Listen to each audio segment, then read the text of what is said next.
Bom dia, queridos e queridas estudantes. Estamos de volta aqui à nossa aula de Biologia para concurso, do nosso canal Estratégia Concursos aqui, para te ajudar nesse estudo, nessa caminhada aí de preparação para o seu concurso.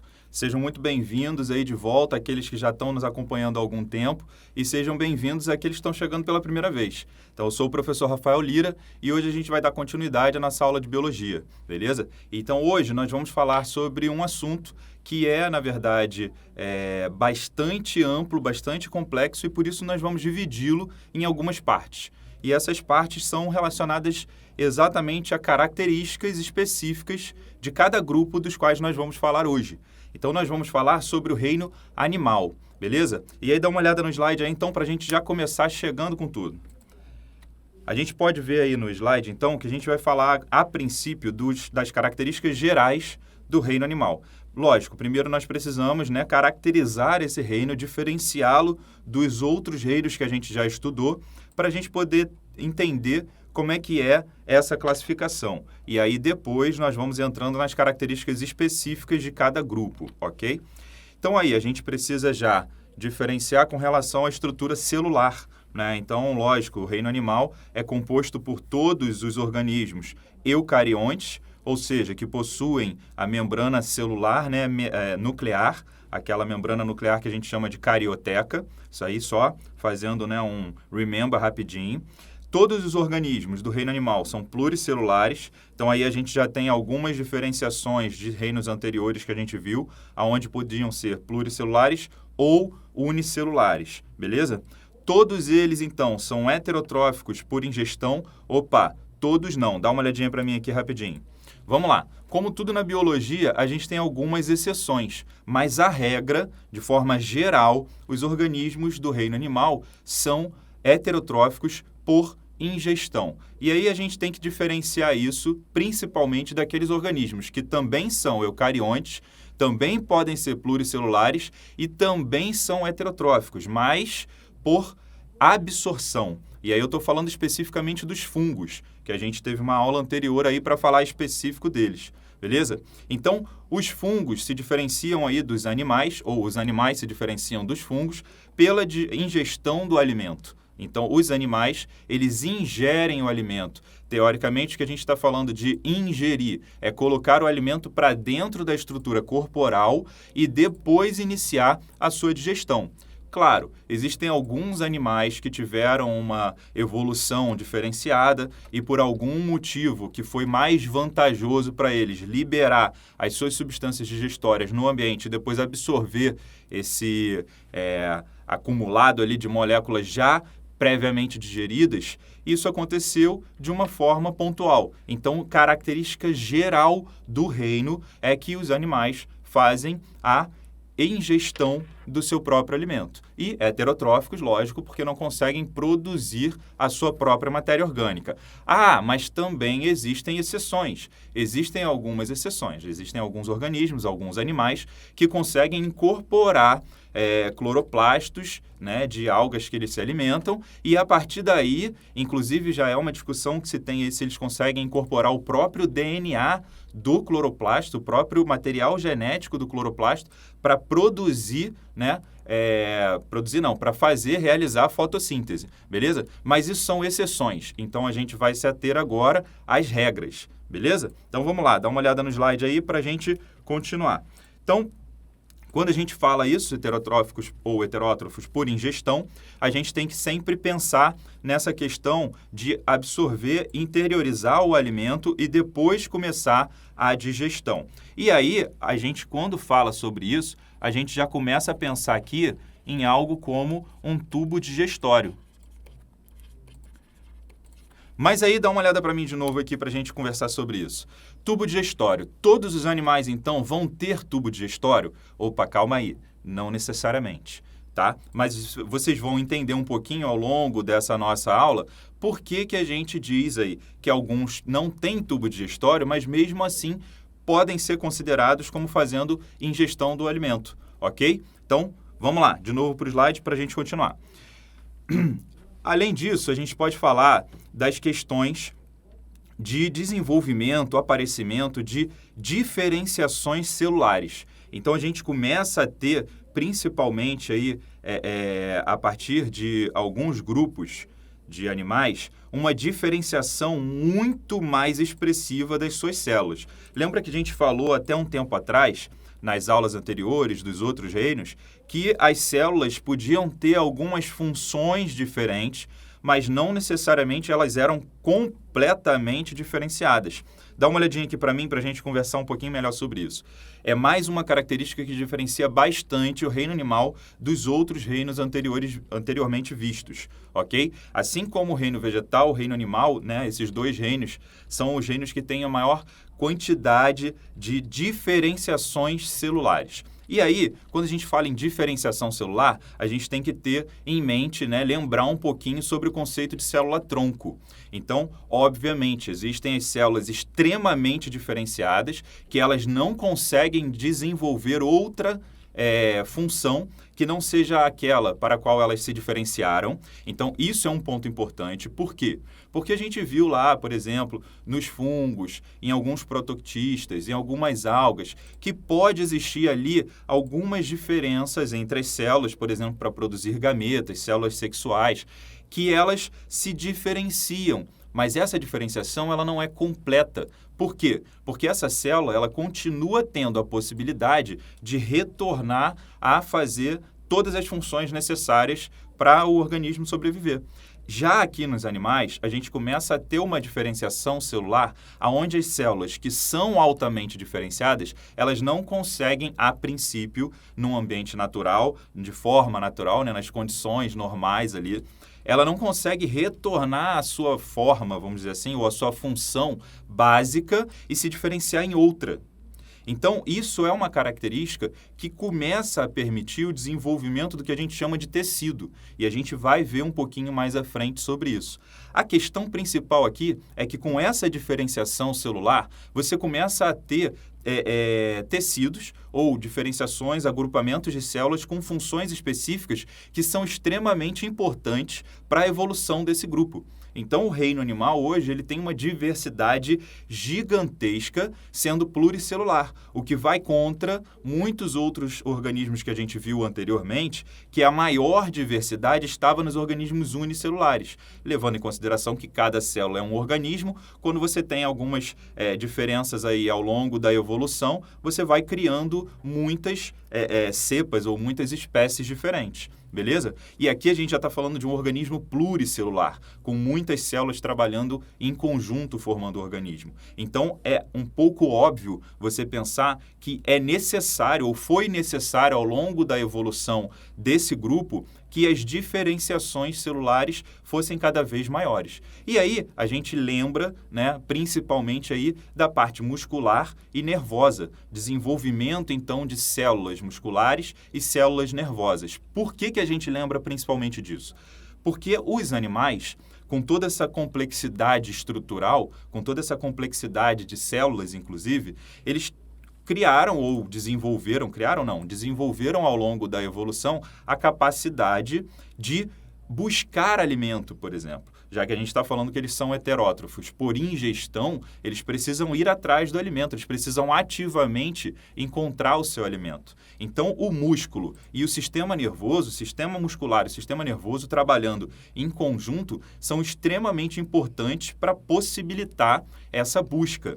E é óbvio que nós temos que lembrar, né, que questão evolutiva não se trata do organismo querer fazer isso. Foram modificações, mutações aleatórias ao longo do período evolutivo desse grupo que foram sendo beneficiadas, aumentando o sucesso reprodutivo dos organismos que tinham maior capacidade de se desenvolver.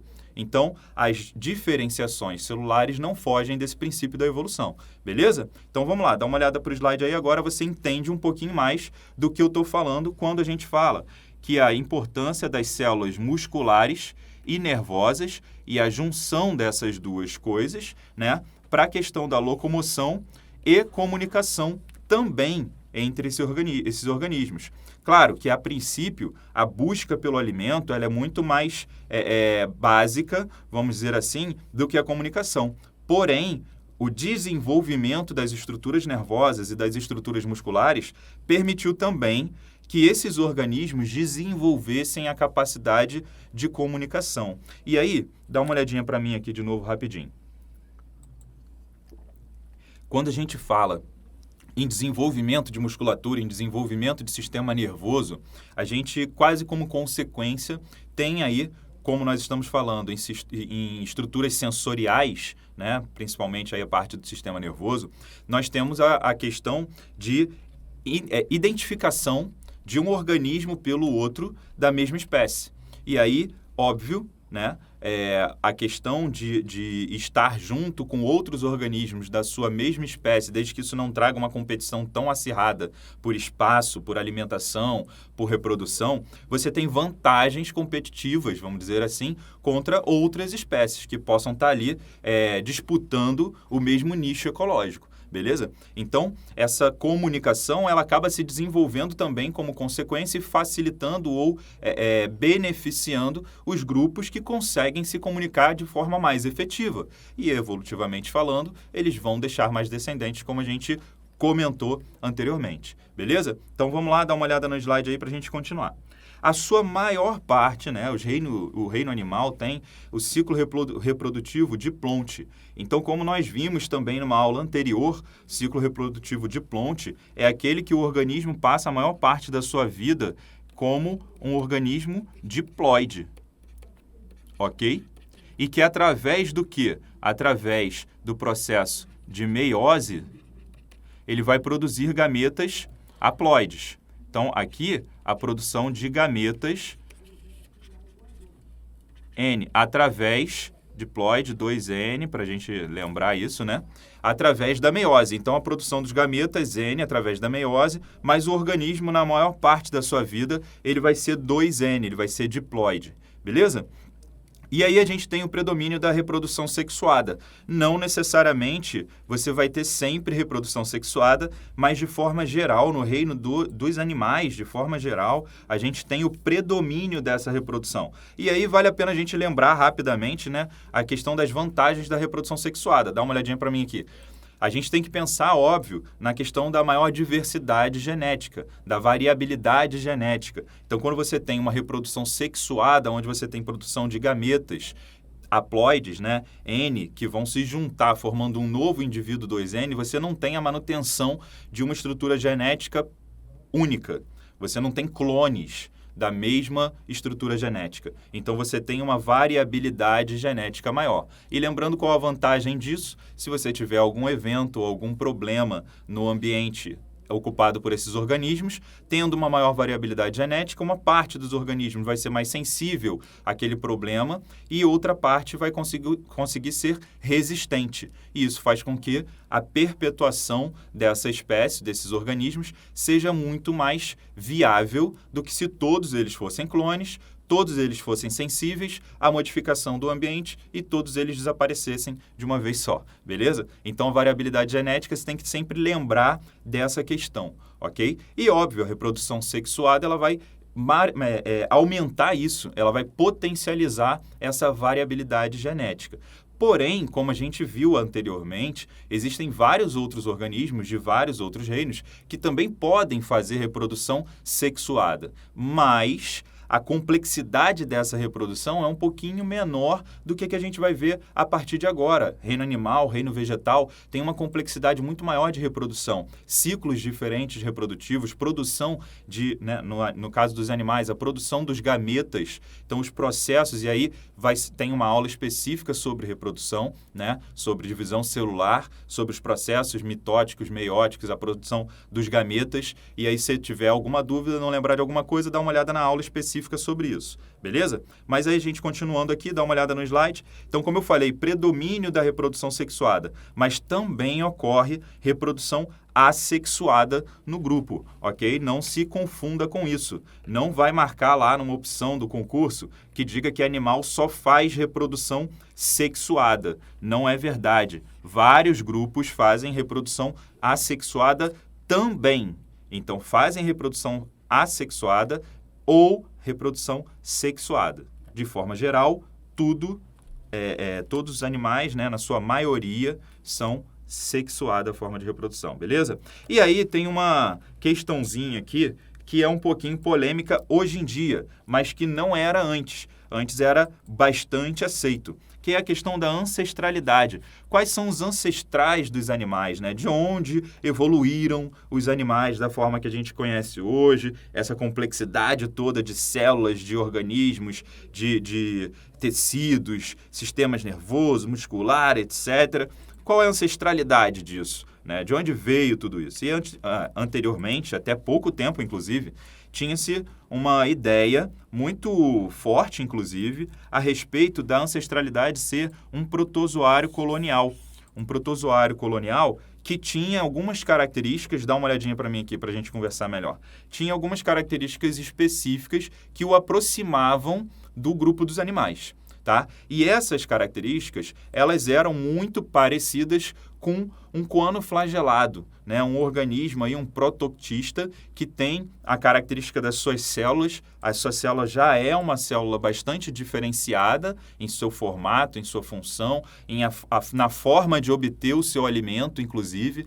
E essa diferenciação toda, não só com relação ao seu formato, a sua função, mas também com algumas análises moleculares, mostravam que os coanoflagelados eram um organismo que se parecia muito, não é o organismo que a gente tem hoje, tá, pessoal? Não é a célula que a gente tem hoje, coanoflagelado, que seria o nosso ancestral, mas que o nosso ancestral seria muito parecido com os coanoflagelados atuais e daí sim tivesse se dividido e formado a complexidade tão grande que a gente tem hoje de diferenciação celular. É um pensamento, né? É uma hipótese bastante aceitável, bastante correta até algum certo ponto. E por que eu estou falando até algum certo ponto? Porque com o desenvolvimento das técnicas moleculares, já se tem algumas outras hipóteses que podem derrubar essa aí. Mas eu quero que você dê uma olhadinha no slide para você entender um pouquinho da onde veio essa teoria, essa hipótese, né, da evolução dos animais. Dá uma olhadinha aí. Então se liga, olha aí o que eu estou falando para vocês. A ideia é que o nosso ancestral comum, tá, fosse alguma coisa parecida, algum organismo parecido com esse protoctista e um coanoflagelado, tá? Que se você observar aqui a célula individual dele, lógico que isso aqui a gente está falando de uma colônia, né, desse organismo, mas se você observar a célula individual dele, ela é muito parecida com uma célula que a gente vai estudar daqui a pouquinho, encontrada nos poríferos, tá? Que são os coanócitos. E aí, não só o formato, não só a estrutura, mas também o trabalho que essa célula desenvolve, a forma que essa célula obtém o seu alimento através da movimentação aí do seu cílio, né? Através do seu flagelo, através da movimentação desse flagelo, trazendo o alimento para próximo da célula e fazendo aí, principalmente o processo de fagocitose. Mas se você observar só a questão morfológica, fisiológica, vamos dizer assim, né, só a questão da forma da célula, a função da célula, e não olhar para a parte molecular, a gente pode estar falando de uma convergência evolutiva. A gente pode estar falando de organismos que evoluíram da mesma maneira, mas que têm ancestralidade totalmente diferente.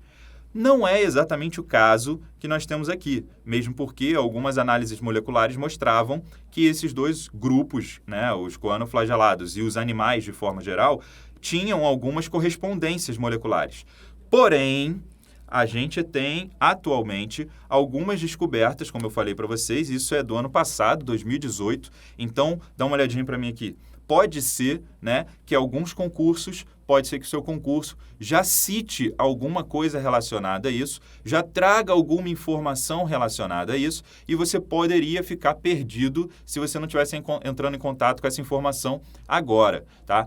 Porém, como é uma informação muito recente, nós continuamos trabalhando didaticamente com a organização que nós tínhamos até o ano passado. Mesmo porque a gente sabe que essa velocidade de informação científica até chegar realmente no ambiente didático, ela demora um pouquinho, né? E até mesmo pela validação. Isso aqui foi um estudo inicial, não, já vem sendo feito há muito tempo, mas foi divulgado na Nature no ano passado. Então é algo bastante recente com relação a isso, tá? E aí dá uma olhadinha no slide aí para você ler só rapidamente o que foi descoberto. Então, descobrimos que os primeiros animais multicelulares provavelmente não eram como as células das esponjas modernas.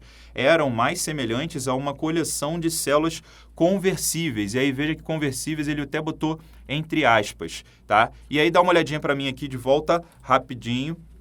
O que acontece? Então, essa hipótese traz a questão de que não eram parecidos, né, os anteriores lá, os organismos ancestrais dos animais não eram células parecidas com os coanoflagelados e nem com os coanócitos lá das esponjas, e sim células não diferenciadas.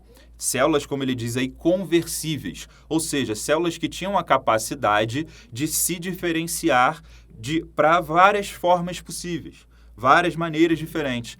Porque aquela ideia anterior era de que a nossa ancestralidade vinha exatamente da associação dos coanoflagelados com as células das esponjas. Então já é um tipo de diferenciação celular.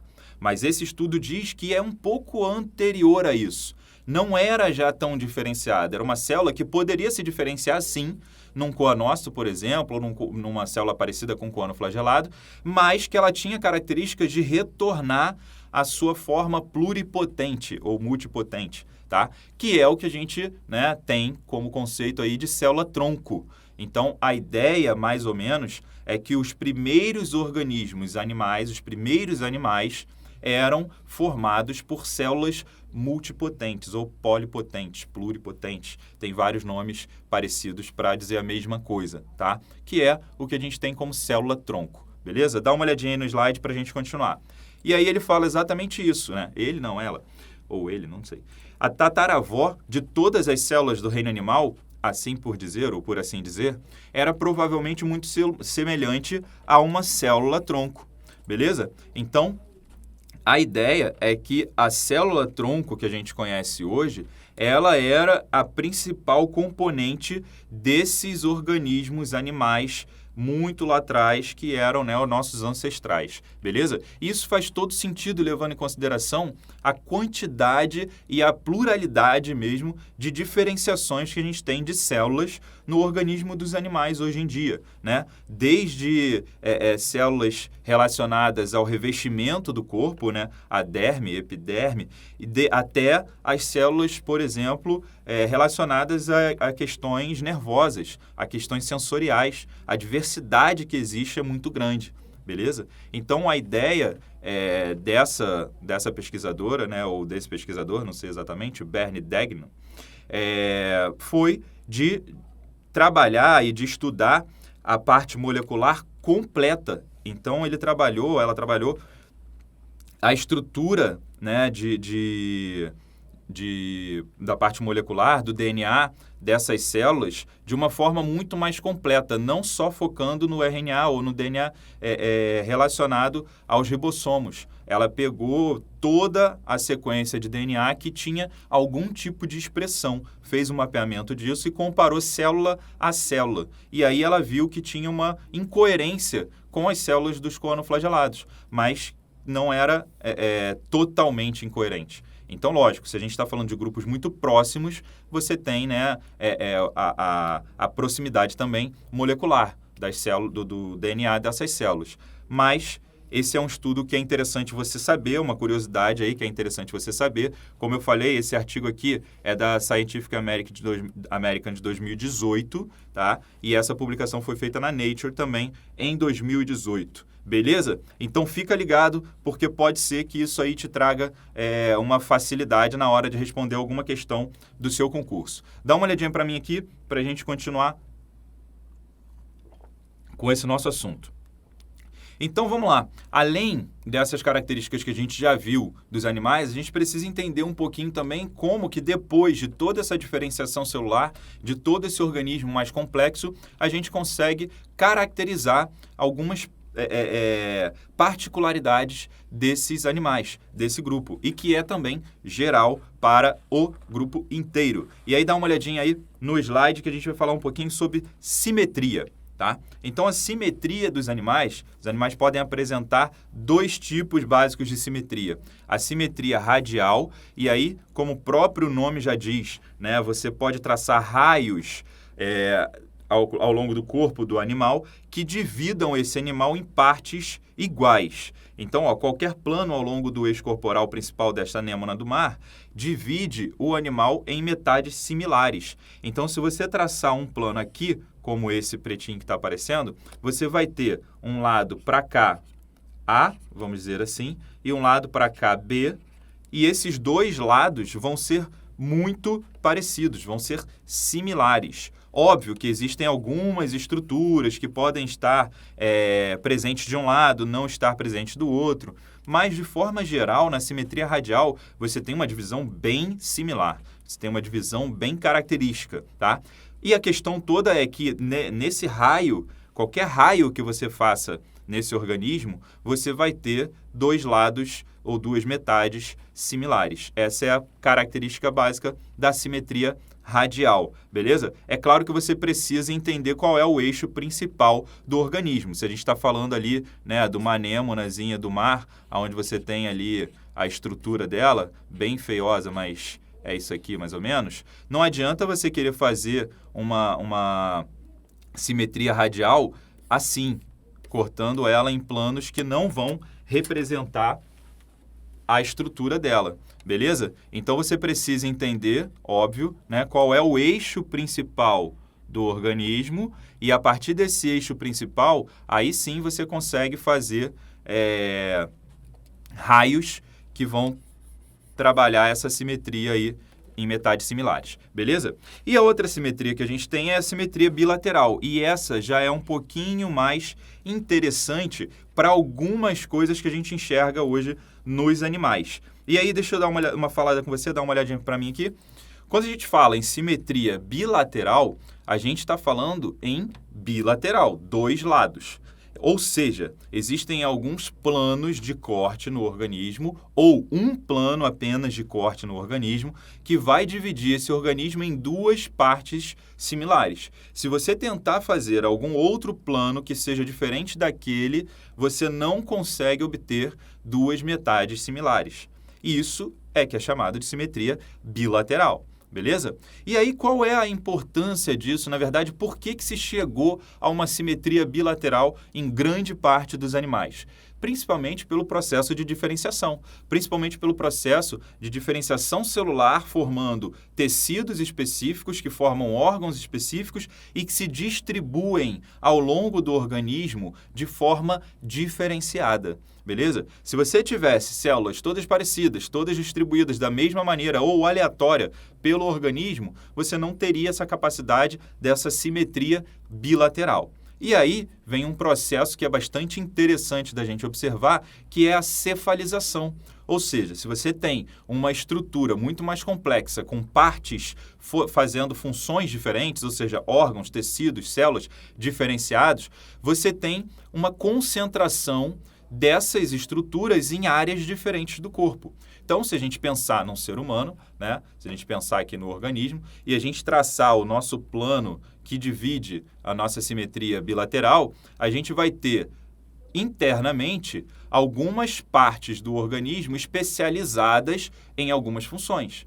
Então, nós vamos ver, por exemplo, na parte dorsal, na parte do tronco, as estruturas vitais, coração, pulmão, sistema digestório, que estão concentradas na região mais protegida do organismo para desenvolver suas funções.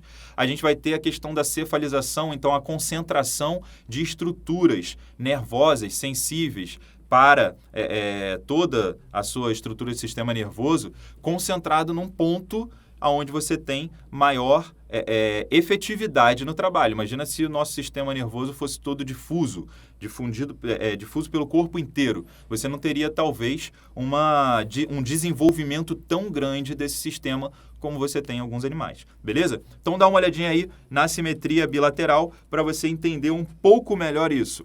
Então, um único plano através da linha anteroposterior, né, levando em consideração aí da parte anterior para a parte posterior do organismo, divide vertebrados como peixes em metades espelhadas. Então, são os organismos que têm simetria bilateral.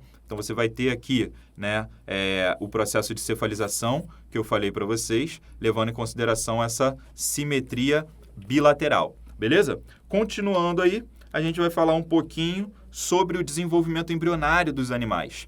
E aí, eu quero que você se ligue rapidamente nesse termo aqui, ó, ablásticos. Por quê? Você já viu a aula de desenvolvimento embrionário, né, de embriologia, você já entendeu, já sabe como é que funciona todo esse desenvolvimento das fases, né, de blástula, gástrula e a continuação disso, a formação do tubo digestório e tal, beleza? Mas eu quero que você se ligue nesse termo ablástico. E aí dá uma olhadinha para mim aqui rapidinho para a gente entender isso. A gente tem organismos, animais, que têm 2 tecidos embrionários, que a gente chama de diblásticos ou diploblásticos. A gente tem organismos que podem desenvolver 3 tecidos embrionários, que a gente vai chamar de triblásticos ou triploblásticos. Porém, a gente tem alguns organismos, alguns animais, que têm características que colocam esse grupo dentro dos animais, mas eles não desenvolvem especificamente um tecido embrionário. Então, eles não desenvolvem nem 2 tecidos embrionários, nem 3 tecidos embrionários. Então, nós não podemos dizer que eles são nenhuma das 2 características. Então, a gente coloca aí o termo como ablástico, a ausência do tecido embrionário desenvolvido nesse sentido. Porém, pode ser que você não encontre esse termo nas provas. Pode ser que as provas não coloquem esse termo especificamente e coloquem só a questão da não diferenciação de tecidos embrionários, beleza? Mas você já sabe do que se trata. E se aparecer também só o termo, sem a discriminação do que seria, você também já sabe do que se trata, beleza? Dá uma olhadinha aí no slide, então, para a gente continuar. Então, os ablásticos, né, são aí os organismos que não vão ter essa diferenciação, que não vão ter esse desenvolvimento de tecidos embrionários como a gente os conhece, beleza? E os diblásticos, como eu falei, né, podem ser chamados também de diploblásticos. E os triblásticos, a mesma coisa, podem ser chamados de triploblásticos. Beleza. E aí a gente está falando, né, lógico, de 2 folhetos embrionários. 2 folhetos embrionários. E aqui a gente está falando de 3 folhetos embrionários. Ou tecidos embrionários também, tá, galera? E aí, dentro desse desenvolvimento, né, o aumento da complexidade do desenvolvimento embrionário, você pode ter aí organismos depois do estágio, né, de triploblásticos, ou seja, depois de terem 3 folhetos embrionários, você pode ter alguns organismos que vão ser protostomados ou deuterostomados. E aí, você tem que se ligar no seguinte: o que significa ser protostomado ou deuterostomado? Aí você tem que dar uma olhada nessa imagem que está aqui embaixo. Quando a gente tem organismos ablásticos, são organismos que chegam só nesse período aqui, nesse estágio do desenvolvimento embrionário. Então, eles não chegam a formar a gástrula, como a gente fala, né? Eles ficam na fase de blástula. Beleza? Então, ele não tem a invaginação de uma parte do seu tecido, formando a diferenciação em um segundo tecido diferente. Então, aqui, ó, o azulzinho é o primeiro tecido embrionário, vamos dizer assim. Depois, conforme ele vai sofrendo essa invaginação no processo do desenvolvimento, que ele vai formando esse poro aqui, que a gente chama de blastóporo, tá? A gente vai ter a diferenciação, então esse amarelinho aqui já vai ser um segundo tecido embrionário diferente. Então, a gente tem o primeiro em azul e o segundo em amarelo. E aí a gente já vai estar falando de endoderme. Mais para frente eu vou explicar um pouquinho melhor isso, mas eu quero que você entenda só o mecanismo da coisa, beleza? E aí, depois que ele chega em um certo estágio, ele também vai começar a desenvolver um terceiro tecido. Então, a gente tem o azul aqui como primeiro tecido, o amarelo como segundo tecido e o rosinha aqui já seria o início do desenvolvimento de um terceiro tecido diferente. É a questão toda que funciona aqui do protostomado e deuterostomado. Essa parte que a gente está vendo aqui, que forma, né, o amarelinho, que seria o segundo tecido embrionário, que seria a endoderme, ela forma esse espaço que tem aqui dentro, que é o arquêntero, e a abertura do arquêntero é o blastóporo, como a gente falou antes ali. Então, nos protostomados, o blastóporo, que é essa abertura, vai dar origem à boca do animal, quando ele se desenvolveu no animal adulto. E nos deuterostomados, o blastóporo vai dar origem ao ânus. Então, colocando aqui, blastóporo da... Peraí, vamos lá. O blastóporo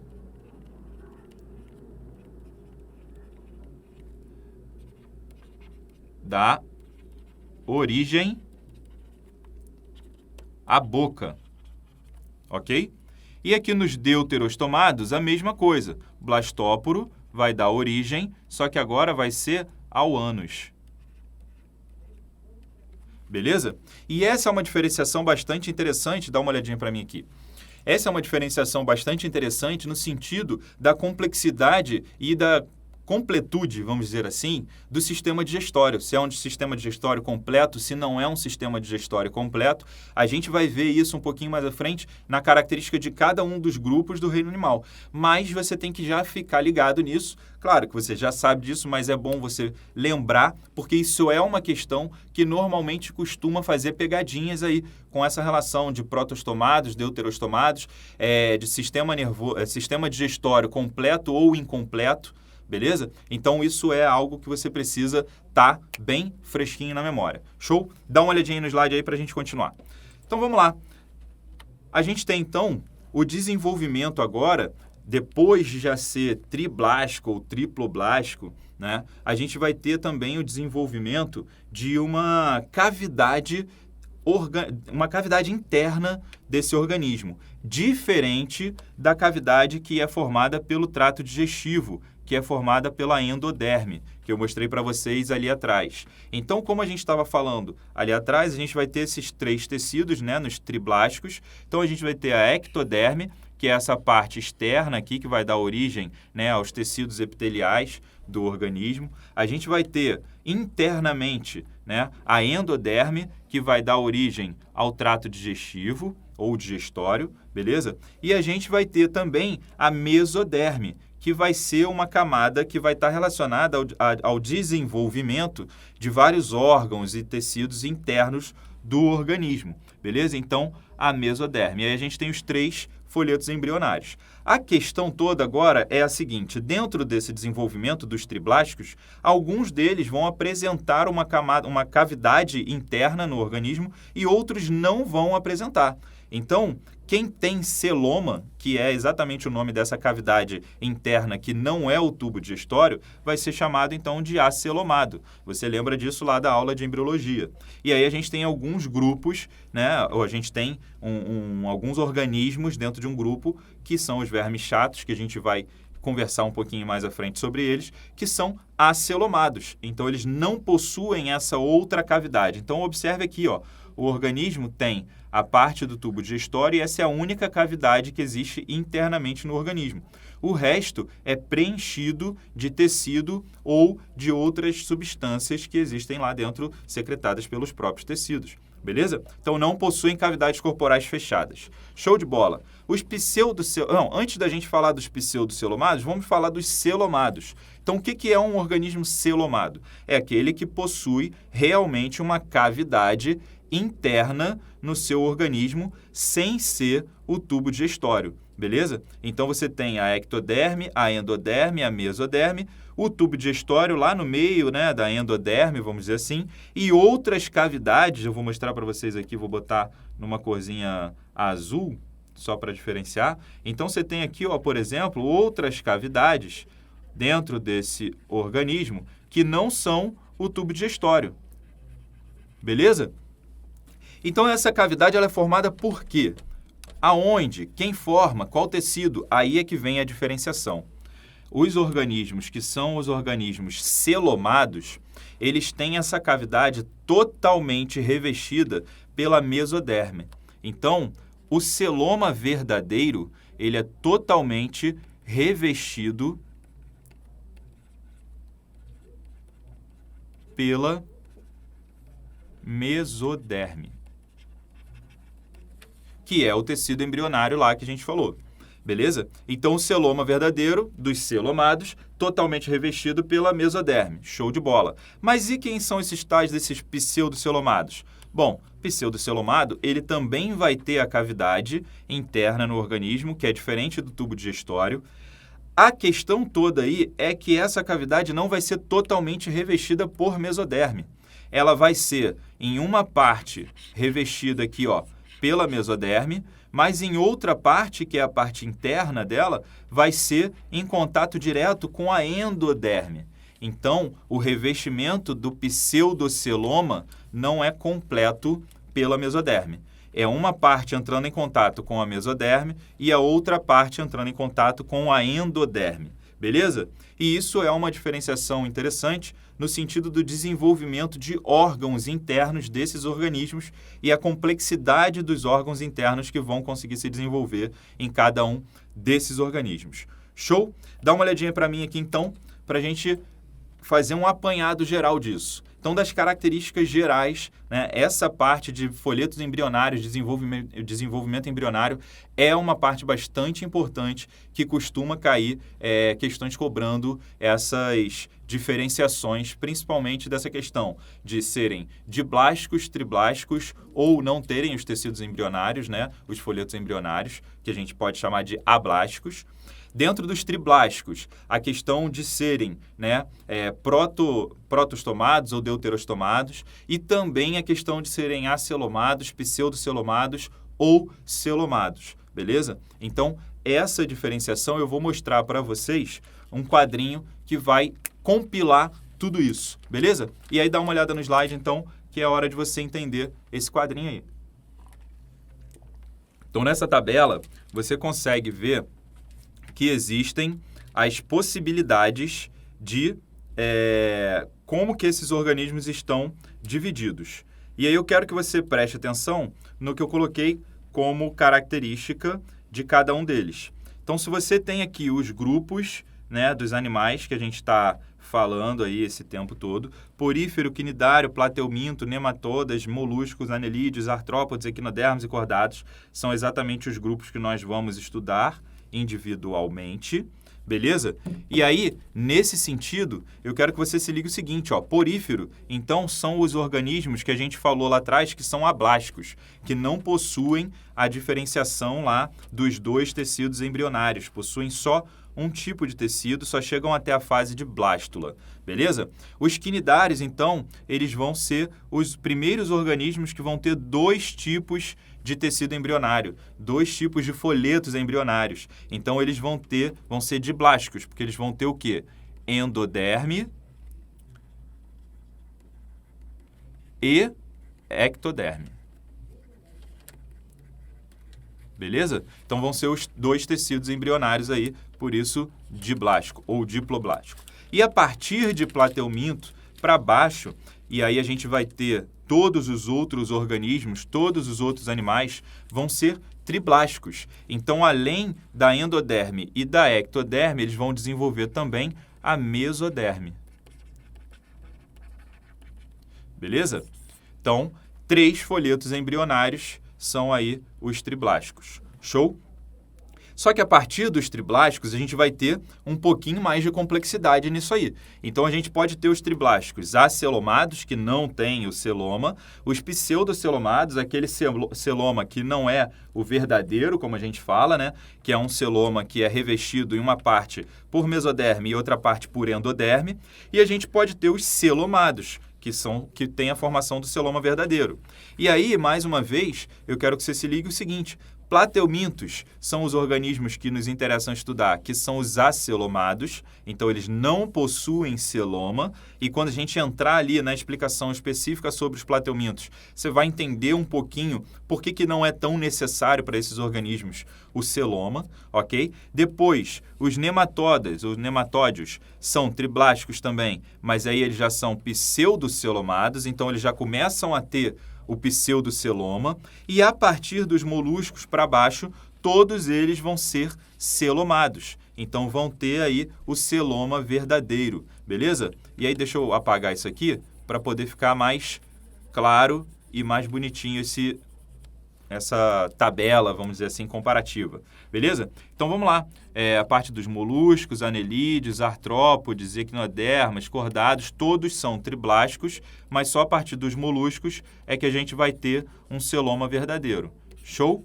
E aí, a gente tem que se ligar no seguinte, lembra que a gente tinha aquela outra divisão dentro dos triblásticos, a gente tinha os organismos que eram protostomados e os organismos que eram deuterostomados. Só que a gente tem que lembrar o seguinte, protostomado ou deuterostomado só pode ocorrer depois que o organismo é realmente celomado. Então, pseudocelomado não entra nessa classificação, mas os celomados entram. Então, como os celomados entram, a gente vai pegar aqui, ó, esses organismos, eles são os organismos que têm essa característica de serem protostomados. E o que significa, então, protostomados? Que o arquêntero lá, né, o blastóporo, que é a abertura do arquêntero, vai dar origem à boca, beleza? E aí, os dois grupos que são os deuterostomados são os equinodermas e os cordados. Então, aqui a gente tem a deuterostomia, ou deuterostomados. Show de bola! Só que ainda tem mais uma questão para complementar esse quadrinho aqui, para ficar show de bola mesmo, para você poder ter um resumão das características relacionadas aí ao desenvolvimento embrionário dos animais, de todos os grupos dos animais que são os importantes para a gente estudar, que é aquilo que eu falei para vocês sobre o desenvolvimento de um sistema digestório completo ou incompleto. E aí dá uma olhadinha para mim aqui, para a gente conversar rapidamente sobre isso. Sistema digestório incompleto ou completo. O que significa isso? Básico. Sistema digestório completo, o organismo tem um sistema digestório que tem uma entrada diferente da saída. Então, você tem uma boca e um ânus. Então, tem a entrada e a saída e elas são diferentes. Beleza? Não necessariamente em polos diferentes no corpo.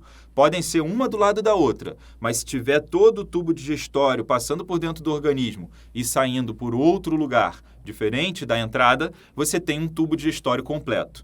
Se você não tem essa característica, se existe só uma entrada e a mesma entrada também funciona como saída, você tem um tubo digestório, o organismo consegue absorver o alimento, ingere o alimento, faz a digestão e os excretas saem pelo mesmo local que entrou o alimento, esse é o tubo digestório incompleto. E tem alguns organismos que têm essa característica, alguns animais que têm essa característica. Então, dá uma olhadinha aí na tabelinha comparativa para você saber quem é essa galera, tá? Então, ó, a partir aqui dos nematódios para baixo, todo esse grupo aqui, você vai ter sistema digestório